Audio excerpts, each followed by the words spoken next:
вече има думи неказани. Още няколко стотин легенди недоразказани. Много семпли запазени, много емсите смазани. Много смешни мудренца има недоразмазани. Кой ги запази шаблончета, некадърни фрази? Аз ли плюя по вас или светът ви мрази? Или съм просто разстроен, че на върха ме няма. От това къде съм някак си просто не става драма. Не съм аз този, дето пака за неуспеха. Не съм и този, от който можеш да чакаш отдеха. Дали късмета гръб обърна ми или аз на него? Дали срамът е жалък или шибаното его? Опасен, неизвестен или от всякъде ясен е? Живот е, какво ще кажеш, брутален или прекрасен е? За път е какво? Тесен или чудесен е? Съдба като на филм или като на песен е?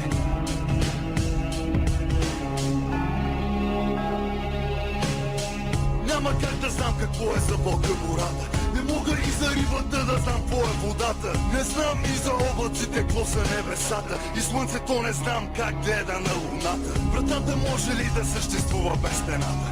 Или да падат нагоре през есента листата? Щеше ли да има светлина без тъмнината? Как да има дума мир без думата войната? Не си ли си питал дали живота не е просто заблуда? Не си ли си мислил, че точно нормалната всъщност е луда? За нереалност често го парат от една страна. Сънувал реалност и сънувал в реалността. И ден след ден борбата е да е щастлив живота. Дали пък най-добрата всъщност не е грешната нота? И какво че жив съм и какво ако не бях раждал се?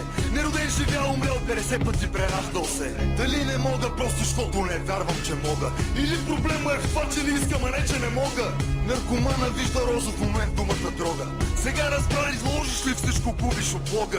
Самия израз абсолютно щастие носи тревога. Това, че срещу теб е най-добрия, не значи не мога. Колко гледни точки има всяко от нещата. И въпреки, че знаем, пак избираме само едната. Какво ако изгубя 100 пъти подред играта? И какво ако 1000 пъти спечеля войната? Какво ако за 2 стотинки си продам душата? И как няма, ако това е цената за свободата? Дали съм мразил някога, дали обичал съм? Или лъжи твърдял съм, истината отричал съм? За някакъв запис чух, разнасял си го с месеци.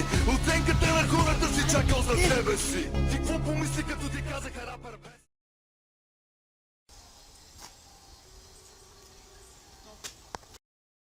Аз се кажа, ние за какво ходим на фитнес, човек? О,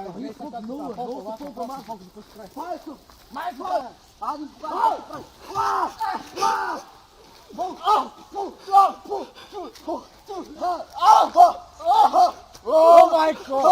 На помощ! Трябва да набия повече на тризъпчето, бак! Показваш ли Трябва да помпя малко и рано! Какъв този сук, тук ни покажа, нека него се събиране! Така ги правим културистите, брат ми! Те гледай! Аз се звоня вас. Отивам да тръдна малко така. Трябва да повече да гради! Малко на жак да помпам и ще дойде тук! Стане по-яко! Стане по-яко! Пъсти, бе! Ай, пак, бе!